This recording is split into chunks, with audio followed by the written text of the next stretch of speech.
All right, I think we are recording. We are live here. Well, not live, but we got the recording going this morning. So, Whoop, whoop. Robin Gerlach and Reed Peuser over here, Roots Home Sales Team, and coming to you all with the mid-May market update. Now we have some statistics from the month of April on the market, the real estate market here in the Denver metro area, basically taking a pause, just hitting that pause button for a month on showings and everything. But we're going to take a look at the activity, how it was affected through COVID, the showing restrictions sent down from the governor, the attorney general, how that affected our marketplace. And since those showing restrictions have been lifted, what we're seeing now with the marketplace. But first, before we jump into that, we have to look at our haircuts. Reed had his professionally done. I thank had mine thank done. goodness. Yeah, by my own hand. And you may not be seeing it, but I'm hiding a little fluff back here. So I know I can't wait for to get back in the barber shops. So I'm glad businesses are opening back up, and the economy is starting to kind of slowly open up, and hopefully people are still staying safe, staying healthy. So yeah, we're going to touch on really three data points today. One, we're going to look at an overview of what the closed transactions from the month of April 2020, how that compares to the month of April 2019. So we really have a good look at the year over year, taking out seasonality and really looking at that COVID impact on our market. Then we're going to look at the showing activity, so how the demand has increased since showing restrictions have been lifted here in our marketplace in the last 2 weeks. And then we're going to look at just supply and demand in general over the last 10 to 12 years to really get a perspective, a bird's eye perspective of where we sit in the marketplace today, compared to the past economic downturn. And a lot of people are thinking this is an economic downturn in the housing market. And we have some data points today that we just want to share with you that might counteract that. So I'm going to be testing out this screen share function here on Zoom. And then Reed, once I pull that up, if you don't mind just kind of analyzing these numbers for us, what we're looking at here, provided from Denver Metro Association of Realtors. Sure, Robin. So thanks everybody for tuning in. Appreciate you all checking in with us. We want to be able to provide you guys some good, objective data here so that you can make educated decisions in regards to your housing plans, whether that's, you considering, selling, purchasing, refinancing, potentially doing, a remodel or whatever it might be. I know a lot of people have spent a lot of time in their homes lately, and that seems to have spurred a lot of considerations from those homeowners or those potential home buyers about what they should do here in our current market. So as Robin mentioned, this is information from the Denver Metro Association of Realtors. And as you can see in that far right column, we're looking at year over year statistics on comparing April 2019 to April 2020. And Robin and I have been super excited to see these April statistics come out, because that is the first month in which we were fully impacted by the COVID virus in regards to restriction on showings and, kind of a different marketplace in the way that we're operating. Keep in mind, we have had buyers that have been continuing to buy and sell throughout that time. But the numbers, as you can see here coming up, were significantly down and impacted from it. So that far column year over year, if you look down at the second line, that's going to be our closed homes comparing April this year to April last year. And as you can see, it was down significantly, down 30.78%. So almost a third less closed homes during the month of April. And that's to be expected, of course. Some people are comfortable purchasing virtually, others are not. And this definitely reflects that. But with that being said, if you go down to the fourth line in that column, you'll notice that the close price median, the median close price, April 2020 to April 2019, is actually up 4.76%. So that's a pretty healthy appreciation rate right there. And I think that that specifically speaks to our supply and demand, or our inventory kind of factor here. And as you can see, our pricing here locally has not been impacted in a negative manner or depreciated whatsoever since last year. In fact, it's gone up. Supply demand controls the entire marketplace in terms of pricing. Typically, most home owners in our marketplace are sitting on pretty good equity positions, so we're not really seeing any kind of fire sales or distress sales, very low rates of foreclosure, short sales, all that kind of stuff. So it seems that the demand is still very high for homes here in the metro area, and seeing that 4.76% appreciation from last year to this year, even during the COVID restrictions, certainly shows that we're in a marketplace where homes values are holding steady and appreciating. Yeah, absolutely. And I mean, just kind of going off that, Reed, I mean, talking about supply and demand, that absolutely determines the pricing, in any marketplace. The beauty of the free market. And, I just kind of want to focus on demand. So what we do know in the Denver metro area is that supply is almost at historically low levels with the amount of homes for sale, especially with how many sellers pulled their homes off the market in the month of March. It was around 1,200 homes pulled off in the month of March, but demand is still strong. And that's something obviously that really determines the strength of the market, how many buyers are out there. And so one way that we measure that, I'm going to share another screen here, is looking at showing activity. Now, this was a presentation put together by Megan Aller. She's a sales representative with First American Title. She's known as kind of the data guru, and the girl with the graphs is the hashtag there for her. So I want to throw some credit to her because she really works hard in providing a lot of good data that helps us kind of understand what's going on in the marketplace, so we can help you, the consumer, make a better decision whether you're deciding to buy or sell in the current landscape of this market. So what we're looking at here is the amount of showings to contracts at all prices. And this is starting from the beginning of the year. So that's right down here. If you can't see it, I know it's kind of small, January 1 to January 7, going all the way till April 29th to May 5th. The blue lines you're looking at are the total amount of showings in that week. The yellow line down here are the amount of homes that went under contract. And then what she was tracking here is how many showings did it take to get a home under contract. But what we want to focus on here, and what I'm really trying to highlight, is the amount of homes that went under contract and the showing numbers. So you can see here, this is kind of the peak, we'll call it, in quarter one, pre showing restrictions of COVID-19. Where we had 28,000 showings on a given week. We had 23,000 showings the next week, and then it started going down as the restrictions came into place. But let's look at just the amount of homes going under contract. So during that peak, there were 28,000 showings, and there were 1,400 homes, 1,481 to be exact, homes that went under contract that week between March 4th and March 10th.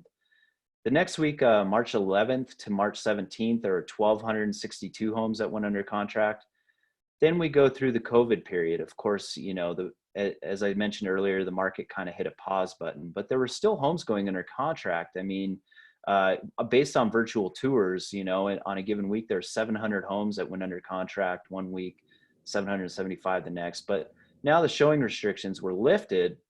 Let's look at this last week here, that we have data for, April 29th to May 5th.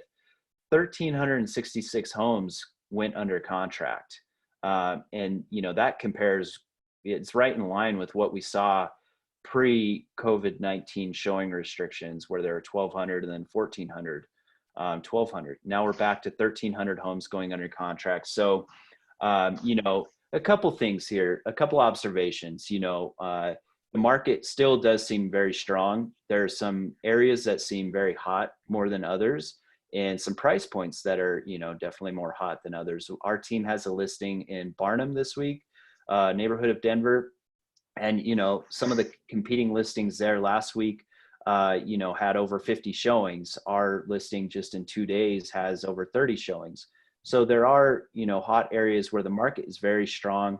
And then you get up into those higher price points, and the market kind of softens a little bit. But what we're seeing is that, there's still pent up demand here. Now, were these buyers who were putting things on hold through the month of April and now they're getting active again? Or are they just starting to get active right now? And so obviously we're going to keep analyzing this every week because the statistics are changing frequently. They're changing every week, so we're going to keep taking a look at this and really keep an eye on it so we can help you guys or your friends and family, anybody who's looking to make a move, we can help you make the best decision possible. But really what I wanted to highlight is just how much demand is still in the marketplace, even, with the, record amount of unemployment numbers, unemployment cases going on in the state. There's still a lot of demand here, just in the housing market. So now I want to just kind of zoom out a little bit.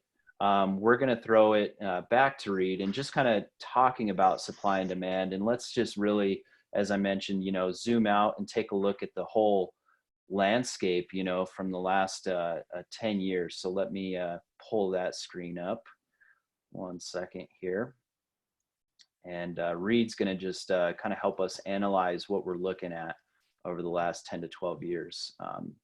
Here you go, Reed. Yeah, so this is another very telling statistical representation of what we have going on here on a supply demand factor in the local marketplace.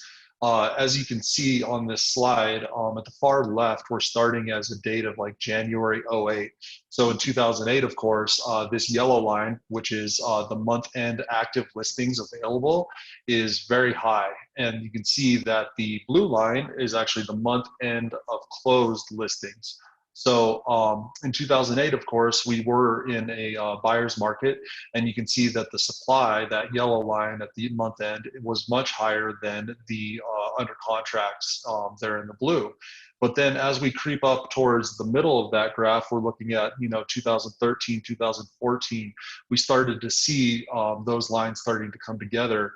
And therefore, that's a big indicator that our supply and demand factor has changed significantly, and it became more of a seller's market. Therefore, more buyers out there looking at homes available at some points in time. And as you can see, as we go all the way to the right, we're looking at March 2020 statistics. And April's not included in this, but we have the full month of March, and you can see that we're very close to those blue line and the yellow line meeting, which is just, once again, another indicator of our supply and demand factor. And you can really see that, for quite some time, including, currently, we are in a marketplace in which there is a lot of demand for homes, and the supply is still relatively very low. I think that this is something that we'll continue to see going forward, barring any significant changes. Most prognosticators in our industry are predicting that inventories will stay low, especially here in the Denver metro area. So that's a great thing for sellers, and for you buyers out there. Don't let this discourage you. There's different strategies and different methods that we can put into place to serve your specific needs. In fact, Robin and I were discussing this just the other day. We have kind of two categories of listings right now. There's those listings that are priced accurately and, right where they should be for the marketplace. And those are typically the listings that are getting those 19 showings in a couple of days and, even receiving multiple offers, that kind of thing. In contrast to that, there's listings that maybe came on market right at the beginning of COVID restrictions, or maybe they came on market recently, but they are overpriced. Those listings that are overpriced are definitely sitting on the marketplace. You don't have those people bidding for those. And so therefore you're seeing, either longer days on market for those, or you're seeing longer days on market plus price reductions. For those of you that are out there looking for a deal or looking for some leverage in the contract process as a buyer, those may be some good properties to target. We've had success with some clients coming in with a lower than ask price offer just before those homeowners were about to reduce the price. And that's an excellent place to be as a buyer, for you to get some leverage and be able to, perhaps negotiate a better deal for yourself. Yeah, that's a good point. Reed mentioned something when we were talking, having that conversation, that is, if you price it right, the market chases you up, and if you Hmm. don't price it right, you're chasing the market down. And so I think that's a really good way to look at it, and how important and crucial it is to have a good realtor on your side who really understands not only the marketplace in general, but your micro market, where you are, how your subdivision is performing compared to the rest of your zip code, for example, because real estate truly is, about the location, but you really have to dive into that micro market. Like I was mentioning Barnum earlier, and then last week, a story, that I wanted to share was I was out showing some clients in Centennial, Southeast Aurora, and we looked at 8 homes that day. The 3 homes that my clients really liked were at a competitive price point. We're looking in between the $400,000 and $450,000 range, and those 3 homes. I called the listing agent that day. They had just gone on the market Thursday. They already had multiple offers on Saturday. That's a prime example of pricing it right and at competitively, and the market's chasing them up. They're already getting offers 10, 15 over. Whereas we went and looked at a couple other homes that were options for these buyers. They had been on the market for about 3 weeks. They've already had a price reduction. And, that is something that if these buyer clients wanted to get a deal, they had a lot more leverage by going for one of those homes. But those listings were obviously priced a little high from the get-go, especially starting during COVID-19. It was hard to really understand what the effect was going to be, but you could tell really in our marketplace, it's kind of different from the national marketplace. But just like nationally, they say, if you're on the market for about a month, then you can have a price reduction. Really, in the Denver metro area, we move so quickly that if you're on for 10 to 14 days and you're not getting offers, we're talking about having price reductions, and the buyer usually has a little bit more leverage in our market if the home has been on for, at least 3 weeks. In most cases, obviously there are exceptions to that, but that's kind of generally what we see. So Denver is still a hot market, and just want to share one last little piece of data here that I took from our MLS, our local MLS, RE Colorado. Just screenshotted this yesterday, and what I want to highlight here is, so this is a 7-day tracking of the amount of new homes that have come on the market, what's coming soon, what's gone back on the market or fallen out of contract, increased price increase, decrease, and then pending. So this is the amount of homes that have gone under contract in 7 days in our marketplace, 2,097. The amount of new homes that came on the market, 1,593. So we got an influx of supply of 1,500, but that demand is outpacing the supply here, as you can see, by about 500 homes. So that's usually what we call a compression. And so just wanted to show that, how demand is still stronger than supply. This is even just a 7-day snapshot. But, and obviously we look at this every week to really get a good idea.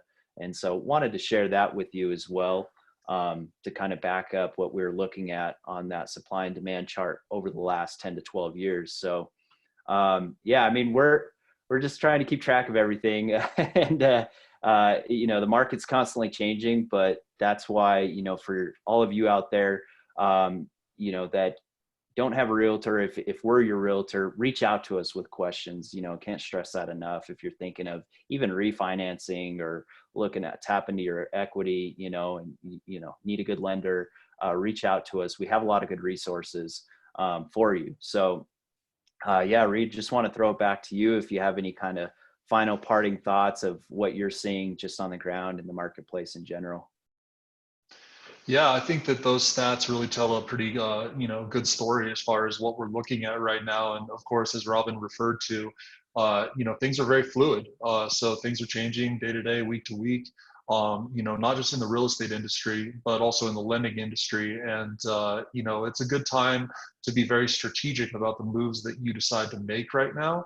So, if you are considering any of these things, please give us a call, shoot us an email. You can follow us on social media, and you can also, whatever way is easiest for you to contact, please do reach out, because right now is a time to make sound decisions based on data and based on the strategy that's going to be most advantageous for you and your family.